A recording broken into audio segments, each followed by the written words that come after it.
Hi everyone, Anthony 4x4 Petrol. Well, it is a petrol, and in this video and the next one and the next one, I'm going to have a whole heap of information for you.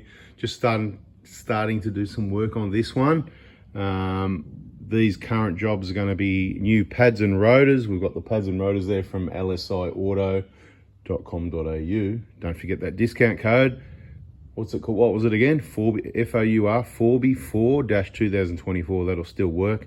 Even 23 still works. And I'll ask them again if they're happy to continue that discount for you. And if that's the case, I'll probably get a 25 code for you, and it'll just keep going. The old ones will work, the new ones will work, whatever works. There's a whole story behind that. If you watch the videos, you already know. So pads and rotors, front wheel bearings. I'm going to put some different suspension in this, not a Donaldson's lift kit, something else.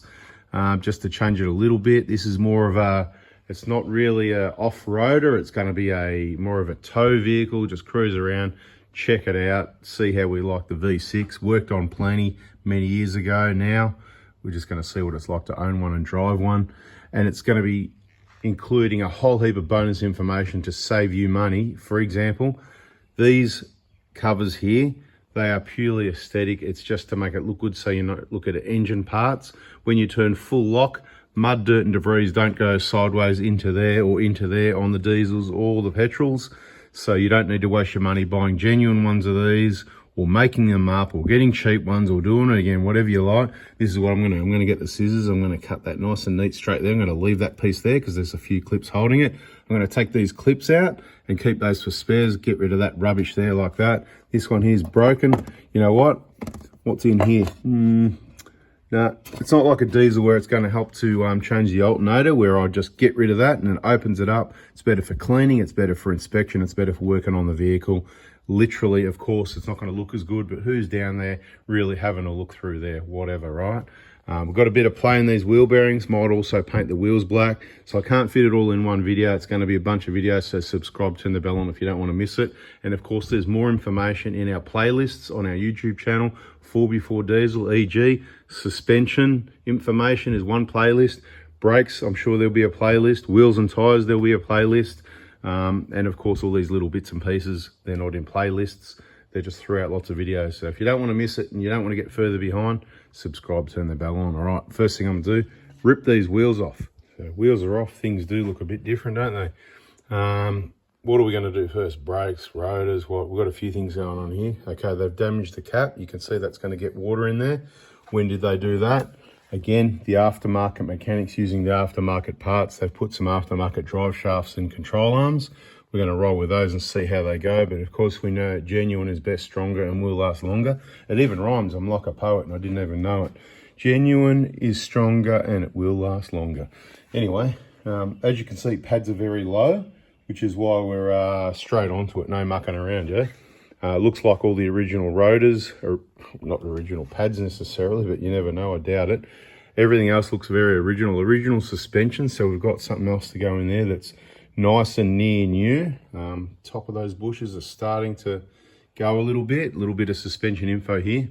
So the standard height on the, let's just use the 120 Prado for example, with these flares. You look at from the 7-inch wheels from the bottom of the rim to there, standard height on the ground, you're looking at about 740, you know, 750 new, but they sag a bit.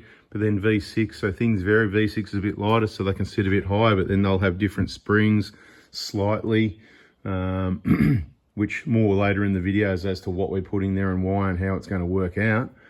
But what I was trying to say was, so 740, but at full droop, full extension, it's about 840. So you've got about 100 millimeters of travel in your front and rear suspension. Rear's about the same, the difference in the measurement. Let's just draw a circle around 780 for your standard height without any real load in it, just average, you know, maybe fuel, whatever, 780, could be 770. Like I said, draw a circle around 780. And of course, when it's up on the hoist at full extension, it's going to be about 880. So you've got about 100 millimeters of travel in your suspension. Yep, that's all you got. It's not a lot, is it? Which means the wheel will move more than that. But that's what you've got at, well, no, that's at the wheel measurement. So my mistake. No, I was about to say, no. So in your shock absorber itself, it's probably even less than that, you know, but we'd have to take a measurement. It's getting technical now. That wasn't the plan. The plan was to give you some info. So we know what we're doing with those now. Let's have a look at the other side actually. So this one here is still, it's stiff as a board. Oh, see, touch it and it cracks. So bang, look at that, right? Stiff as a, there you go. You know what I'm doing with those, don't you, right? It's all rubbish, man. It's all gone, right? Look at the access to the starter motor now. Now, do you really believe that dirt and debris goes in there? No. When you go through puddles and bog holes and all that sort of thing, you're putting mud everywhere. That's not going to matter. But some people think these are going to stop things splashing in there. Now, when you're driving straight, everything goes there. Generally, that's where you turn everything. You can see the marks from the tyres, right? When you turn full lock, things can go to about there. Things don't just pile in sideways here. So it doesn't happen. So don't think you need it. It's specifically really aesthetic to make it look good. So you know the deal with this one. It's going to be the same. And do you think I'm crazy? Oh, that clip popped out. That one's not broken. I might leave that one there just because it's not broken yet. I'll put that clip back in. We've got plenty of spares. But that one, as you saw, it just went to pieces. All that's going to do is help with service inspections. You know, when you want to get your coolant plug there, you can get some access back. Look at the access we got in around here. There's your coolant drain plug, in case you missed it in the other videos. There's 2 block plugs, whatever. You can get to see your starter motor bolts there. I mean, it's just not required, okay? Simple as that. So I'm gonna fix these up first, decide which ones I'm keeping, trimming, get the spare clips out, first job, and then a bit of a split on the arm. Now, why would that have happened? Again, genuine parts are the best, but when they worked on it doing these drive shafts, people cause damage. So all I'm gonna do is wipe that and not worry about it. At some point in time, I might buy some link pins because I wanna have genuine ones because they are the best. That's not an ideal situation. This is an old car, 16 years, and you can see the quality and the amount of grease that was still in there until they nicked it when they worked on it, doing that aftermarket stuff down there. So once again, be very careful who you let work on your vehicle. Now's the time to subscribe and join everybody else in learning and not missing a thing, doing a lot of your own work, or be very careful who you take it to. Save your money, keep your vehicle reliable, last to the best. There's what's left. I know some people are thinking, I don't really care what you do with your rubbers, but some people like to know the detail. I did actually like that one there, protecting those aircon pipes that run to the back, but you got the protection over it anyway. I'm not worried about that, just mentioning it, worst case scenario, that was helping a little bit there, gone and staying that way. This one, it was still soft at the bottom, the top crack, so I just cut the top off. Just got to pull that top clip out. This side, back one, gone, all clips gone. Front one, still good, so it can stay there till it falls off. So you know they damaged the cap, the link pin, boot, and if they did one cap, you know they did the other, right? This is passenger side, so 2 caps, they're about $40-something each. Just money down the drain, mate. I'm replacing those. You could silicone it up or something like that if you wanted to be on a tighter budget, fair enough. These rotors actually, they're not original. They don't look that old. So somebody can have these cheap, 20 bucks each. There you go. I can see that they're not that old, but the pads are flogged, aren't they? So the rotors, they've done pads and rotors at some stage. People are going, how can you tell? I can just tell, it's what I do, right? The rear ones, my money's on they could be originals, but again, nothing left of the brake sort of thing. Not as bad as the front, but they could be originals, but maybe not. Either way, I've already got the LSI ones there. They've got a coating over them here to stop all this ugly rust, which works really well. Look, steel rotors are wear and tear items. I wouldn't be spending a lot of money getting top brand names or whatever, because they're all going to end up pulsating one way or another sooner or later. And I've got LSI rotors on the other 3 cars, and this is going to make 4.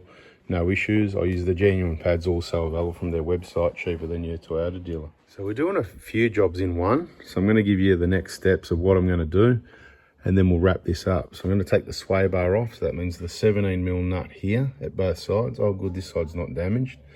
The bracket there, just take one of those bolts out, loosen the other one, get that clamp off, take that. Bash plate's already off. I left them off when we did the sump, remember? Drop the sway bar completely out of the way. This split pin's coming out, that nut's coming off. Tap, tap on there, don't hit the boot and damage it. They might have already, because see there's a bit of, you know how it is, they worked on it, right? Sway bar off, tie rod end off. These 3 nuts at the top, not the middle one. These 3 nuts here, I'm going to loosen those off. The bottom bolt on the lower control arm there. In whatever order you want, really. The 10mm bolt round here, the 12mm bolt here, and the clip for the clamp here for the ABS line, which they've left open for us. You can see it's not clipped in. Right, so they've left that open for us. At least maybe they did something right. Brake lines have been bent before. See how it's not straight? So that's all right. We won't replace that. I've seen worse. But the whole point of taking this off is so that you don't bend this brake line. And then 2 mounting bolts, this one here, the other one down there, and this whole assembly will lift it off. Tie it up over here using these holes and some tyre wire so it's out of the way. Caliper will be off. The disc rotors will just lift off. And then we haven't got that much more work to do to replace the bearing. I'll probably pop the ABS sensor out, just saves a bit of possible damage, gives it opportunity to clean it, put something on the O-ring to help seal it up a bit better. Checking for leaks and stuff like that, we'll replace that rear seal and the whole wheel bearing assembly the way we supply them for our kits for everybody. Again, the other playlist would be, what is it? Front hubs. I think it's called front hubs, bearings, front wheel bearings, something along those lines. So if you want more information about this job, there's 3 playlists. There's brakes, there's front hub bearing, and there's suspension information, those 3 things. But I think I've waffled enough in this one. I've given you some info about not needing these, just get rid of them as they're broken. And we'll continue with the job in the next video. Thanks for watching so far.